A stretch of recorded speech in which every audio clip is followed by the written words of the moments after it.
Imagine you are cruising down the interstate, and suddenly your car starts bucking or the engine just dies out of nowhere only to start right back up a second later. This frustrating and unpredictable behavior is usually the main sign of the diagnostic trouble code P0394, which points to an intermittent electrical fault in your camshaft position sensor B circuit on bank 2. To understand what is happening, you have to realize that your engine computer, known as the PCM, relies on this sensor to know exactly where the camshaft is so it can time the fuel injectors and spark plugs perfectly. When we say bank 2, we are talking about the side of the engine that does not have cylinder number 1. This specific code is a generic OBD2 fault for vehicles made from 2003 onwards, which means the core problem is the same whether you drive a truck or a sedan. Because the fault is intermittent, it means the signal is going missing only sometimes, which makes it a real pain to track down.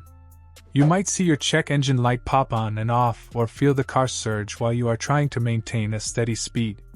The very first thing you should do is look for any technical service bulletins or TESB reports for your specific model, because sometimes the manufacturer has a software update that fixes this without you needing to turn a single wrench.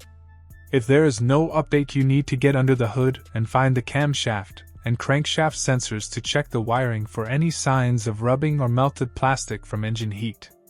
Pull the connectors apart and look for that greenish corrosion on the metal pins, which is a huge signal killer. You can clean these up with some electrical contact cleaner or 91% rubbing alcohol and a small brush before applying a bit of dielectric silicone compound to keep the moisture out. If the code stays around, you will need a digital volt-ohm meter to test the circuits. If you have a 3-wire Hall effect sensor, you are looking for a steady 5-volt power supply and a solid ground. If you have a 2-wire magnetic pickup style, you will be measuring resistance, which should usually fall between 750 and 2000 ohms. You can even check for 0.5 volts of alternating current, while a friend cranks the engine over. If the wiring and sensor check out fine, you might have a damaged tone ring inside the engine, or a failing computer.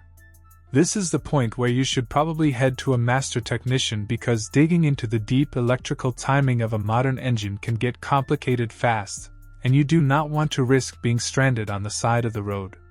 Fix it now so you can drive with peace of mind again.